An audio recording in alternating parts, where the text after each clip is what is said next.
কিছুক্ষণ পর মেঘলাকে নিয়ে এসে নাবিল নিজের পাশের সিটের ছেলেটাকে তুলে দিল।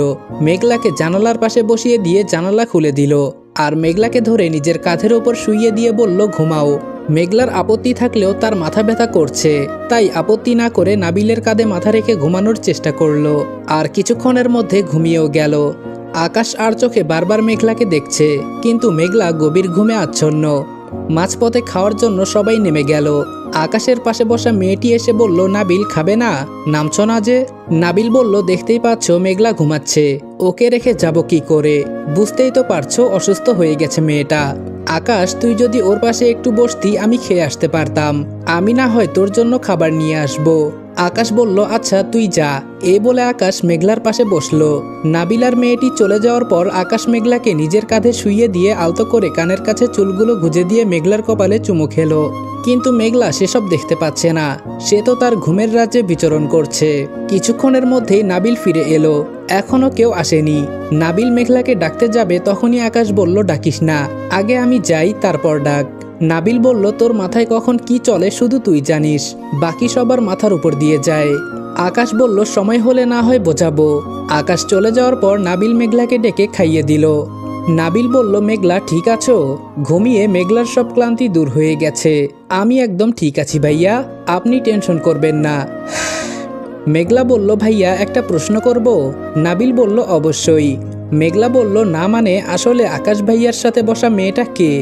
ওনাকে আগে কখনো দেখিনি, আর আকাশ ভাইয়াকেও এর আগে মেয়েদের সাথে এত বেশি মিশতে দেখিনি, তাই জিজ্ঞেস করছিলাম আর কি। নাবিল বলল, মেয়েটার নাম ইরা, আমাদের সাথেই পড়ে। গত বছর টিসি নিয়ে এখানে এসেছে, কিন্তু কলেজে বেশি আসে না, বাসা মনে হয় দূরে। সত্যি বলতে আমি ওর সাথে তেমন কথা বলি না, তাই বেশি কিছু জানিও না। মেঘলা বলল, ও আচ্ছা, অনেকটা বড় লোক তাই না? দেখেই বোঝা যাচ্ছে। নাবিল বলল, হবে হয়তো, গাড়ি ছাড়া কলেজে আসে না। জানোই তো মেয়েদের ব্যাপারে আমার ইন্টারেস্ট কম, তাই কখনো খোঁজ খবর নেইনি। তবে আকাশের সাথে ইরার বেশ ভালো সম্পর্ক, একমাত্র আকাশের সাথেই ইরা বেশি মেলামেশা করে। মেঘলার ভেতর কি হচ্ছে মেঘলা জানে, কিন্তু প্রকাশ করার উপায় নেই। মেঘলা বলল, বড়লোকের সাথে বড়লোককেই মানায়, আমার মতো চালচুলাহীন মেয়ে আকাশের যোগ্য নয়। কথাটা মনে মনে ভাবলো, কিন্তু উনি তো আমায় ভালোবাসেন তাই না? ভালোবাসায় সব সম্ভব, বড় ছোট কোনো পার্থক্য নেই। মেঘলা নিজেই নিজেকে সান্ত্বনা দিচ্ছে। দেখতে দেখতে সবাই গন্তব্যে পৌঁছে গেল। রুম বুক করা হচ্ছে। সমস্যা একটাই, মেঘলা ছোট, তাই কেউ তাকে রুমে নিতে চাচ্ছে না। ও থাকলে নাকি মজা করা যাবে না। মেঘলার এমন পরিস্থিতিতে পড়ে খারাপ লাগছে। আকাশ বলল, কি হবে তাহলে? একে নিয়ে এসে তো ভালো মানের ঝামেলায় পড়ে গেলাম। নাবিল বলল, কিসের ঝামেলা? আমি তো কোনো ঝামেলা দেখতে পাচ্ছি না। ম্যানেজার সাহেব একটা লাক্সারি রুম দিন। আকাশের দিকে তাকিয়ে নাবিল বলল, মেঘলা একাই থাকবে। আকাশ বলল, ওকে, তোদের যেমনটা ইচ্ছে। ইরা বলল, আকাশ যার যেখানে খুশি থাকুক না, তাতে তোমার কি? ছাড়ো তো এসব, চলো আমরা সমুদ্রে যাই। আকাশ বলল, আরে কেবল তো আসলাম, আগে রুমে যাই, ফ্রেশ হয়ে না হয় যাব। ইরা বলল, না আমি কিছু শুনতে চাই না, এখনই চলো প্লিজ, সমুদ্রে ভিজবো, তারপর এসে একেবারে ফ্রেশ হব। আকাশ বলল, আচ্ছা ঠিক আছে চলো। যাওয়ার জন্য ইরা আকাশের হাত ধরল। দৃশ্যটা দেখে মেঘলার মুখটা একদম মলিন হয়ে গেছে, চোখটা ছলছল করছে। আকাশের হাত ধরে ইরা যেই যেতে যাবে তখনই নাবিল বলে উঠল, এই আকাশ দাঁড়া, তোরা হানিমুনে আসিসনি যে একা একা ঘুরতে যাবি, গেলে সবাই একসাথে যাব।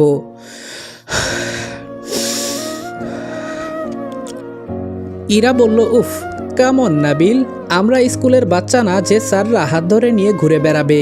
গাইস, তোমরা কি জানো আমি ওয়ানেক্সে গেম খেলার মাধ্যমে প্রতিদিন টাকা আয় করি। এই আইপিএলে তোমাদের পছন্দের টিমের উপর বাজি ধরে তোমরাও যদি আমার মতো টাকা আয় করতে চাও, তাহলে এখনই গুগলে ওয়ানেক্স সার্চ করে অফিসিয়াল ওয়েবসাইটে গিয়ে রেজিস্ট্রেশন করো। আর রেজিস্ট্রেশনের সময় যদি আমার দেওয়া special promo code RED18 use করো, তাহলে অসংখ্য বোনাস এবং ফ্রি স্পিন পেয়ে যাবা। আর ওয়ানেক্স কিন্তু একটা ইন্টারন্যাশনাল লাইসেন্সকৃত প্ল্যাটফর্ম এবং সবচেয়ে বিশ্বস্ত। এখানে তোমরা ক্রাশ ক্রিস্টালের মতো গেম খেলে সহজেই টাকা আয় করতে পারবে এবং বিকাশ নগদের মতো সকল মোবাইল ব্যাংকিং অ্যাপের মাধ্যমে সহজেই তোমরা তোমাদের জেতা টাকা তুলতে পারবে। আর 24 ঘন্টা 7 দিন কাস্টমার সাপোর্ট সুবিধা তো রয়েছেই। তাই আমি এটা ব্যবহার করে আমার রেগুলার হাত খরচের টাকা আয় করি, তোমরাও ট্রাই করে দেখতে পারো। আমরা এখানে প্রাইভেট টাইম স্পেন্ড করতেই এসেছি। এই তোমরা সবাই কি বলো? অন্যরা বলল, হ্যাঁ ইরা তো ঠিকই বলেছে, ওরা যাচ্ছে যাক, তোর আপত্তি কিসের নাবিল? আমাদের যাদের ইচ্ছা হবে আমরা যাব, ওদের সাথে যেতে হবে কেন? এই ইরা তোরা যা তো। ইরা আকাশকে নিয়ে চলে গেল। সবাই সবার মতন রুমে চলে গেল। নাবিল মেঘলাকে রুমে দিয়ে নিজেও রুমে গেল। মেঘলা রুমে এসে ওয়াশরুমে ঢুকে শাওয়ারটা ছেড়ে দিয়ে তার নিচে বসে বসে ভিজছে। তার চোখের পানি বাধা মানছে না। মেঘলার রাগ কষ্ট দুইটাই হচ্ছে। প্রায় 1 ঘন্টা পর নাবিল ফ্রেশ হয়ে রেস্ট নিয়ে মেঘলার রুমে আসলো। নাবিল ঢোকার সময় অবাক হলো, এ কি দরজা খোলা কেন? মেঘলা দরজা লক করেনি কেন? নাবিল ঘরে ঢুকে দেখলো মেঘলার ব্যাগটা সে যেখানে রেখে গিয়েছিল সেখানে আছে। তার মানে মেঘলা ফ্রেশ হয়নি। তাহলে করেছেটা কি? চারপাশে দেখলো মেঘলা নেই। হঠাৎ নাবিলের ওয়াশরুমের দিকে চোখ গেল। দরজাটা খোলা। মেঘলা নিচে বসে হাঁটুতে মুখ গুজে ভিজছে। হাতের ঘড়িটা খুলেনি, শীতের জ্যাকেটটাও খোলেনি, সবকিছু নিয়েই ভিজছে। নাবিলের বুঝতে বাকি রইল না যে মেঘলা আসার পর থেকে শাওয়ারের নিচে বসে আছে। নাবিল তাড়াতাড়ি গিয়ে মেঘলাকে টেনে তুলল। প্রায় 1 ঘন্টা যাবৎ সে ভিজছে, তাও এই ঠান্ডার দিনে। ঠান্ডায় মেঘলার গোলাপি ঠোঁটগুলি নীল হয়ে গেছে। ঠকঠক করে কাঁপছে মেঘলা। নাবিল বলল, এসব কি করছো মেঘলা? এভাবে ভিজছ কেন? মেঘলা কোনো কথা বলছে না। কথা বলার অবস্থায় সে নেই। নাবিল ব্যাগ থেকে জামা বের করে দিয়ে বলল, চেঞ্জ করে নাও। মেঘলা তাই করলো, কিন্তু তার ঠান্ডা এখনো কমেনি, আর শীতের জামাও ভিজিয়ে ফেলেছে। নাবিল নিচের জ্যাকেটটা খুলে মেঘলাকে পরিয়ে দিল। তারপর জোর করে মেঘলাকে নিয়ে বেরিয়ে গেল। সমুদ্রের পাড়ে একটা রেস্টুরেন্টে খেতে গেল মেঘলাকে নিয়ে। ওরা বসে খাচ্ছিল, তখনই আকাশ আর ইরাও সেখানে আসলো। আকাশ মেঘলার পরনে নাবিলের জ্যাকেট দেখে একটু হাসলো। আকাশ বলল, তুই বা আমার চেয়ে কম কিসে মেঘলা? ভালোই তো আছিস নাবিলের সাথে। আচ্ছা দেখি তুই কতটা নিতে পারিস। কথাটা মনে মনে বলল। আকাশ খাবার অর্ডার দিল, আর খাবার দেওয়ার পরে আকাশ ইরাকে খাইয়ে দিতে শুরু করলো। এবার আর মেঘলার সহ্য হলো না। সে উঠে আকাশের টেবিলের কাছে গিয়ে আকাশকে প্রশ্ন করলো, এই মেয়েটা কে? আকাশ উঠে দাঁড়িয়ে বলল, আপু আপনি ঠিক বলছেন। কাকে কি বলছেন? মেঘলা আকাশের কলার চেপে ধরে বলল, আমি জানতে চাচ্ছি মেয়েটার সাথে কি সম্পর্ক আপনার। নাবিল দূরে দাঁড়িয়ে দেখছে। নাবিল মনে মনে বলল, এটা হওয়ারই ছিল। আকাশ একটু বেশি বাড়াবাড়ি করে ফেলছে। আকাশ বলল, আপু আপনি প্লিজ রুমে যান, এটা পাবলিক প্লেস। মেঘলা কিছু শুনতে রাজি না। সে আকাশকে বারবার জোর করছে। আকাশ ভালোভাবেই মেঘলাকে বোঝানোর চেষ্টা করছিল, কিন্তু হঠাৎ ইরা একটানে মেঘলাকে ছাড়িয়ে নিয়ে একটা থাপ্পড় বসিয়ে দিল মেঘলার গালে। মেঘলা অবাক হয়ে আকাশের দিকে তাকালো, কিন্তু আকাশ কিছু বলছে না। নাবিল তাড়াতাড়ি এসে বলল, ইরা কি করলে এটা? ইরা বলল, যেটা আমার করার কথা ঠিক সেটাই করেছি। তোমার জিএফ যদি আমার বয়ফ্রেন্ডকে নিয়ে টানাটানি করে তাহলে আমাকে তো একটু অসভ্য হতেই হবে। ইরা বলল, আকাশ চলো তো এখান থেকে, যত সব ফালতু মেয়ে। আকাশকে নিয়ে ইরা চলে গেল। মেঘলার এই ধাক্কাটা সহ্য হলো না। সে মাটিতে বসে কাঁদতে লাগলো। নাবিল বলল, শান্ত হও মেঘলা, প্লিজ শান্ত হও। মেঘলা বলল, ভাইয়া মেয়েটা কি বলে গেল? ওই মেয়েটা আকাশ ওনার বয়ফ্রেন্ড। বলুন না আমি ভুল শুনেছি, তাই না? কিন্তু মেয়েটা আমায় মারলো। আকাশ তবু কিছু বলল না কেন? আমি স্বপ্ন দেখছি তাই না ভাইয়া? এসব মিথ্যা। আকাশ আমায় ঠকাতে পারে না, এসব কিছুতেই হতে পারে না।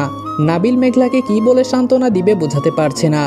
নাবিল বলল, আকাশ কি চাইছিস তুই? কেন এসব করছিস? ও এসব কিভাবে মানবে? আমারই তো সহ্য হচ্ছে না। মেঘলা মেয়েটা যে পরিমাণে জেদি, যদি কোনো অঘটন ঘটায় সহ্য করতে পারবি তো? না, কিছু ঘটার আগে আমাকেই কিছু একটা করতে হবে। নাবিল বলল, উঠো মেঘলা। নাবিল বলল, মেঘলা কে কার জিএফ সেটা কি মুখে বললেই হয়ে যায়? ও তো এটাও বলল যে তুমি আমার জিএফ, তাই বলে কি সেটা সত্যি?